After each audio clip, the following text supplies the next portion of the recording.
ang tuhod ng Diyos, no? May nagsasabing ang Diyos daw walang tuhod. Ito, batayan ha. Filipos 2:10.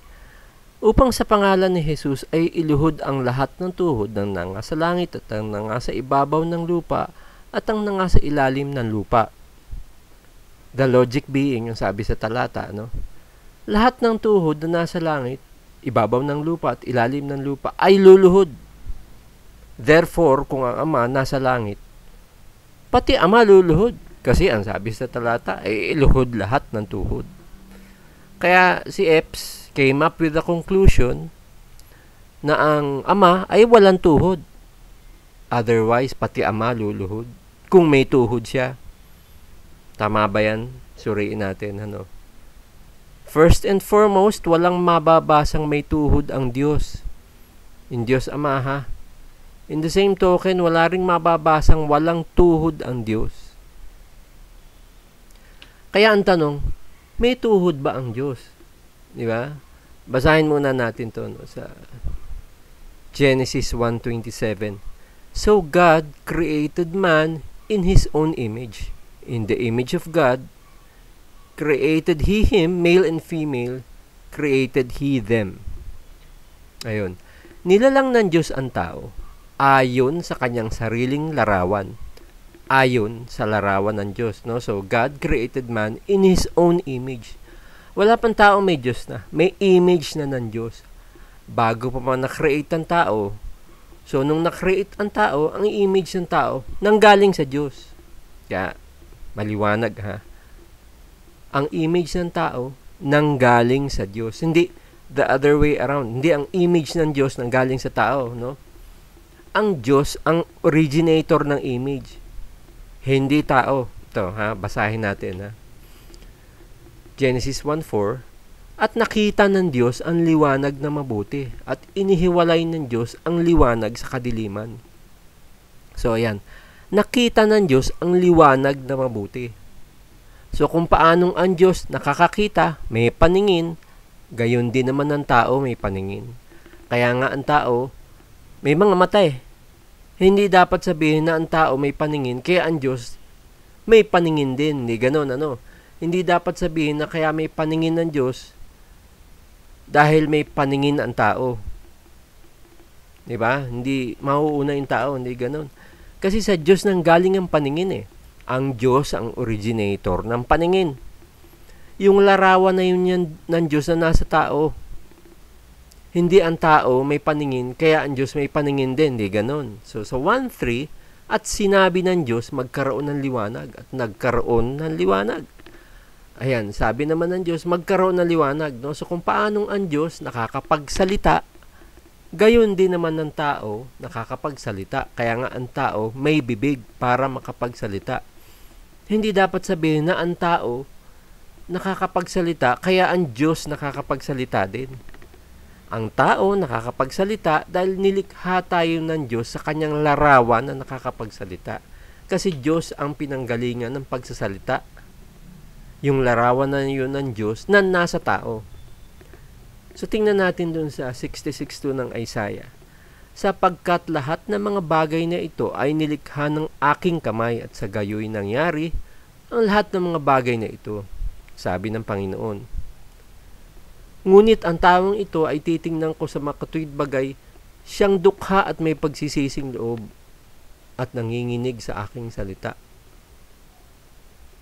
Ayan, ang lahat ng mga bagay na ito ay nilikha ng kamay ng Diyos. So kung paanong ang Diyos nakakalikha sa pamamagitan ng kamay, ang tao nagagamit din ang kanyang kamay para makapagawa. Ito pa, no? 32:4 ng Deuteronomio. Siya ang bato. Ang kanyang gawa ay sakdal, sapagkat lahat niyang daan ay kahatulan. Isang Diyos na tapat at walang kasamaan. Matuwid at banal siya. Ayan. Kung paanong ang Diyos matuwid, ang tao nilikha niya ring matuwid. So sa common verse na 7:29 ng Ecclesiastes, narito, ito lamang ang aking nasumpungan na ginawang matuwid ng Diyos ang tao, ngunit nagsihanap sila ng maraming kapwa. Hindi sinasabi ng Biblia na kung ano ang meron sa tao, dapat meron din ng Diyos. Walang binabanggit sa Biblia na ganun dahil ang tao nga may sex organ ang Diyos wala Binigay yun ng Diyos sa tao para matupad ng tao yung utos ng Diyos na magpalaanakin among other things. Hindi kailangan ng Diyos yun. No? Nilikha ang tao ayon sa larawan ng Diyos, not the other way around. Hindi nilikha ang Diyos ayon sa larawan ng tao. Mali yun no? Diyos ang originator. Kaya it doesn't follow na kung ano ang meron sa tao, dapat meron din ng Diyos, no? Hindi ganun. Ito, no? Basic, no? Ito ang basic premise, ang Diyos Espiritu. Sa 4:24 nandyan, ang Diyos ay Espiritu at ang mga sa Kanya ay nagsisisamba ay kinakailangang magsisamba sa Espiritu at sa katotohanan. Kung ang Diyos ay Espiritu, kailangan ba ng Diyos ng mga mata para makakita? Hindi, di ba? Pero nababasa natin sa Biblia na may mata ang Panginoon. Sa 15:3 ng Proverbs, ang mga mata ng Panginoon ay nasa bawat dako na nagbabantay sa masama at sa mabuti. So sinasabi ng Biblia na may mata ang Panginoon para lang maunawa ng tao na nakakakita tayo ng Diyos at nagbabantay sa masama at mabuti. Pero it doesn't follow na may literal na mata ang Diyos, na katulad din ng tao, no? Dahil ang mata ng tao may retina no? Dahil physical yung mata natin. Pero ang mata ng Diyos hindi nangangailangan ng retina dahil spiritual ang mata ng Diyos So kung may mababasa man tayong may body parts ang Diyos, ng gaya sa tao, yun ay para lang maunawa ng tao ang gustong sabihin ng Biblia. Dahil sinulat ang Biblia para sa tao na babasa Isang pamamaraan yun ng Biblia para mas maunawa ng tao ang gustong iparating ng Biblia. Now, having said that, hindi natin dapat kunin literally ang nababasa natin sa Biblia na body parts ng Diyos na gaya ng sa tao. Hindi dapat ganon. Pero dahil nasimula na ito ni Epps tungkol sa tuhod, sundan na natin yung premise ni Epps. No? Sundan na natin. Balikan natin yung talatang pinagbatayan ni Epps. Nung ito, tinuro niya noon. So sa Filipos 2:10, upang sa pangalan ni Jesus ay iluhod ang lahat ng tuhod ng nangasa langit at ng nangasa ibabaw ng lupa at ng nangasa ilalim ng lupa. The logic being, ang sabi sa talata, lahat ng tuhod na nasa langit, ibabaw ng lupa at ilalim ng lupa ay luluhod.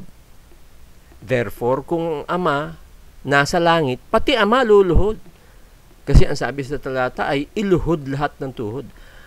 Kaya Epps came up with the conclusion na ang Ama ay walang tuhod. Otherwise, pati Ama luluhod kung may tuhod siya. Tama ba yan? Hindi, di ba? Maling logic yan. Kung susundan natin ang premise ni Epps, mali yun. Although, pag tiningnan mo sa una, at face value, parang tama ang logic. Pero, kung sa Bible, mali. Tingnan natin. Mali na i-conclude na dahil iluhod lahat ng tuhod na nangasa langit, na kinaroroonan ng Ama, pati ang Ama iluluhod na kay Kristo. Dahil ang Ama hindi luluhod kay Kristo, kaya walang tuhod ang Ama.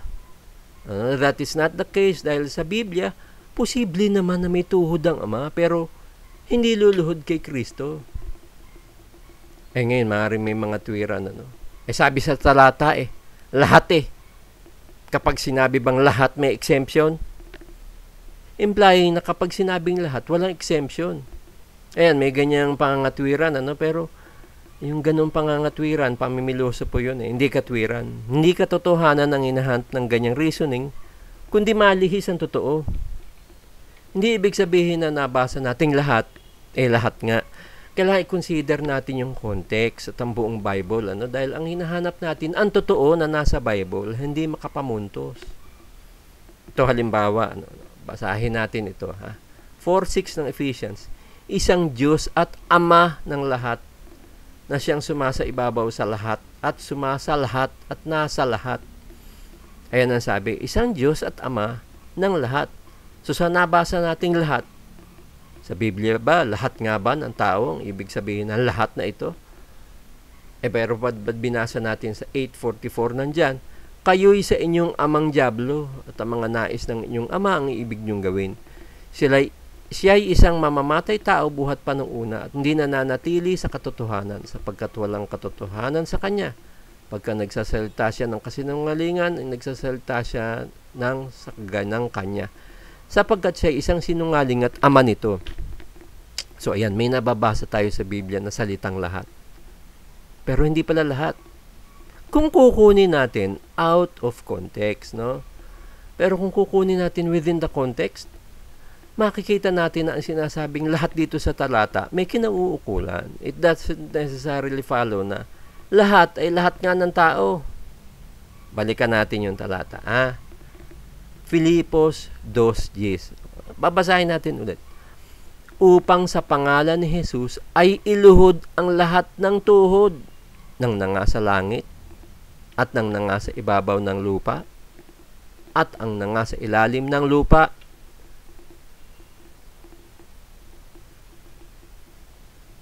Eto yung posibilidad na may tuhod ang Ama pero hindi siya kasama sa luluhod kay Kristo. Biblical ba yun? Basahin natin sa 1 Corinthians 15:27. Ito Ito bro, pakinggan mo to bro Sapagkat kanyang pinasuko ang lahat ng mga bagay sa ilalim ng kanyang paa. Datapwat kung sinasabi ang lahat ng mga bagay ay pinasuko, ay maliwanag na itinangi yaong nagpasuko ng lahat ng mga bagay sa kanya. Ayan ang sabi.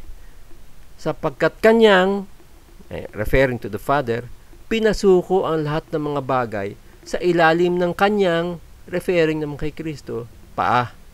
Sa ilalim ng kanyang paa. So yung Ama, pinasuko ang lahat ng mga bagay sa ilalim ng paa ni Kristo. Anong kasunod? Datapwat kung sinasabi ang lahat ng mga bagay ay pinasuko, ay maliwanag na itinangi yaong nagpasuko ng lahat ng mga bagay sa kanya. Maliwanag pala ang sabi ng Biblia. Itinangi yaong nagpasuko ng lahat ng mga bagay, which is ang Ama, sa kanya, yung anak. So, maliwanag pala sabi ng Biblia, itinangi yung nagpasuko ng lahat ng mga bagay sa kanya. Diba? Yung nagpasuko yung Ama. Itinangi yung Ama. Itinangi daw ang Ama na nagpasuko ng lahat ng mga bagay sa anak. Itinangi. Ektos. No? Aside from, besides. Accepted. Yan, ang sabi. Yan ang banggit. Accepted o itinangi, aside from, besides. So, hindi siya kasama Hindi kasama ang Ama sa mga pinasuko sa anak. Accepted ang Ama doon. Itinangi ang Ama doon. Dahil maliwanag na itinangi yung nagpasuko ng lahat ng mga bagay kay Kristo, which is ang Ama. Hindi siya kasama doon. Accepted siya, itinangi. Ngayon may nagsasabi naman ang mga pinasuko daw sa 1 Corinthians 15:27 ay mga kaaway ng Diyos. Basahin ulit natin. Ito pagtsagaan nyo na lang. Babasahin natin ulit. 1 Corinthians 15:27. Sapagkat kanyang pinasuko ang lahat ng mga bagay sa ilalim ng kanyang paa. Datapwat kung sinasabi ang lahat ng mga bagay ay pinasuko, ay maliwanag na itinangi yaong nagpasuko ng lahat ng mga bagay sa kanya. Ayan, yan daw ang mga bagay na pinasuko dyan ay mga kaaway. Ito batayan na ginamit sa 25. Sapagkat kinakailangan siya maghari hanggang mailagay niya sa ilalim ng kanyang mga talampakan ang lahat niyang mga kaaway. Ayan nakalagay, lahat niyang mga kaaway. Leading him to conclude na ang lahat ng pinasuko ay mga kaaway. Ang tanong, totoo ba to? Totoo ba yan? Hindi, siyempre sa 15:28 ng 1 Corinthians din. At kung ang lahat ng mga bagay ay mapasuko na sa kanya, kung magkagayoy ang anak rin ay pasusukuin naman sa nagpasuko ng lahat ng mga bagay sa kanya, upang ang Diyos ang maging lahat sa lahat. Ayan, within the context, yung anak, pasusukuin din eh. Hindi naman kaaway yung anak. At kung yung anak, na hindi kaaway, pasusukuin din, ang mga anghel at 24 elders, pasusukuin din upang ang Diyos ay maging lahat sa lahat. Dahil kung merong hindi pasusukuin, hindi masasabing lahat sa lahat eh. May naiwan eh. So kaya yung katagang lahat sa lahat, kaaway at hindi, kaaway included sa pasusukuin upang ang Diyos ay maging lahat sa lahat. At para ang Diyos ay maging lahat sa lahat, hindi siya kasama sa pasusukuin. Hindi siya kasama sa luluhod sa anak. Accepted siya doon. It doesn't follow na walang tuhod ang ama, kaya hindi siya makakaluhod. No?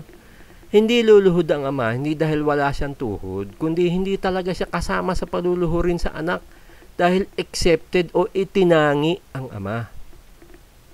Ngayon, may nagsasabi naman na magkaibang event daw yung nasa Filipos 2:10 at yung nasa unang Korinto 15:27.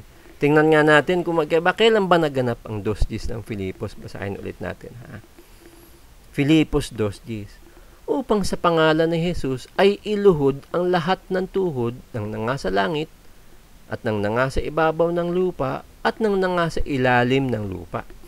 Ayan, may pangyayari dyan na lahat ng tuhod ay iluluhod sa pangalan ni Jesus. Sa nasa langit, nasa ibabaw at ilalim ng lupa. Kailan mangyayari yan? Basahin natin sa 14:11 ng Romans.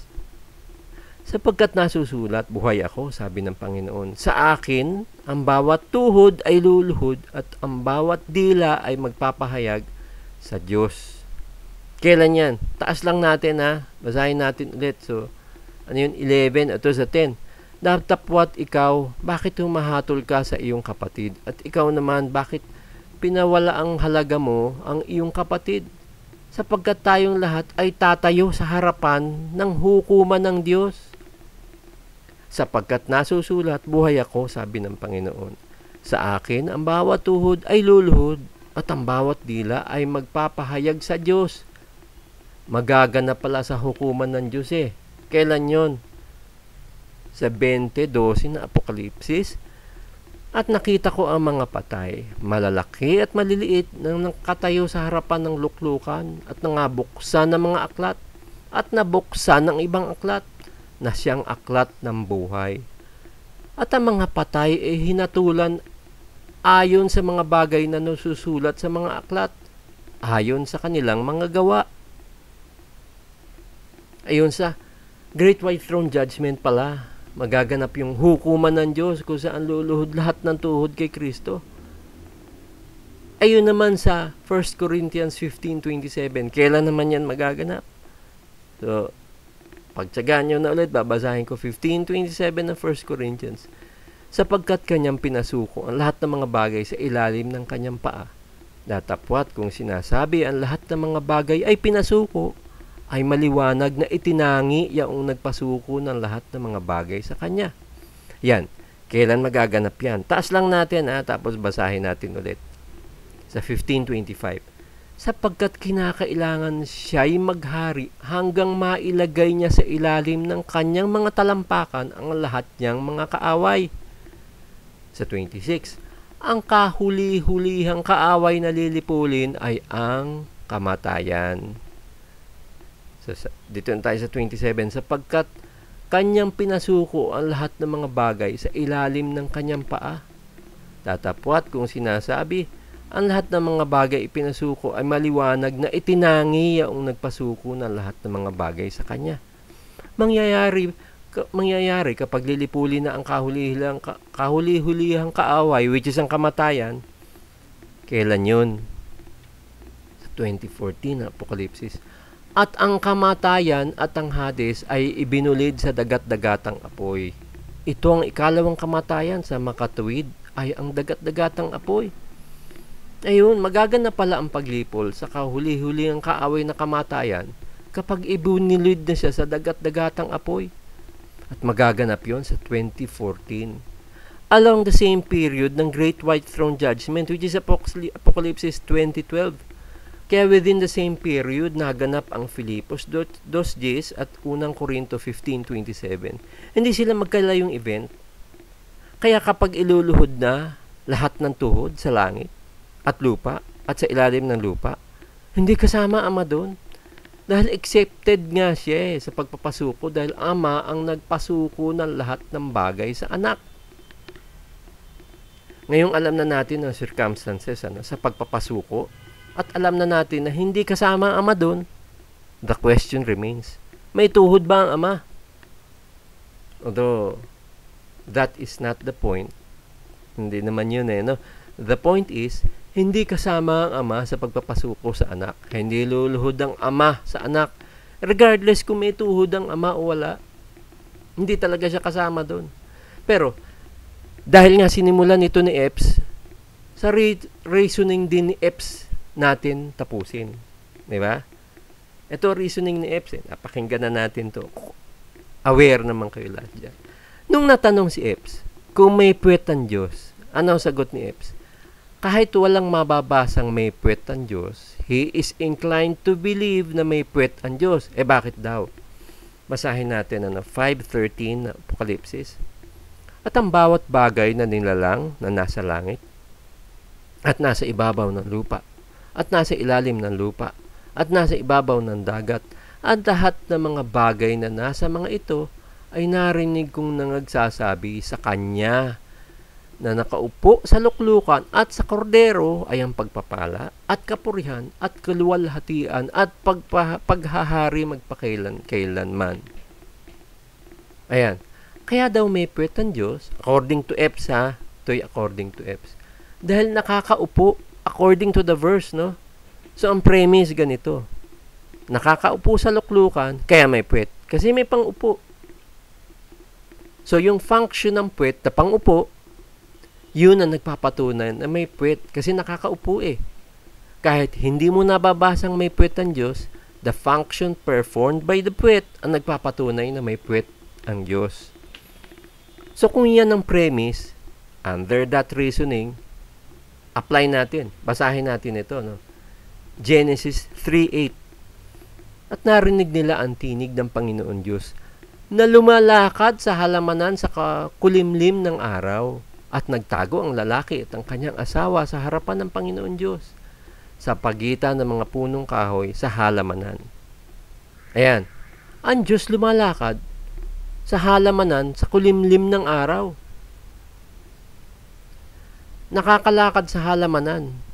Kaya may tuhod. Kasi nakakalakad So, yung function ng tuhod na panglakad, yan ang nagpapatunay na may tuhod kasi nakakalakad Kahit hindi mo nababasang may tuhod ang Diyos, the function performed by the tuhod ang nagpapatunay na may tuhod ang Diyos. Ito ang functions ng tuhod sa nagagamit. Paglalakad, pagluhod, pagupo, pagtakbo, at pagtayo. Ang napatunayan natin, ang Diyos naglalakad sa halamanan, nakakaupo sa luklukan.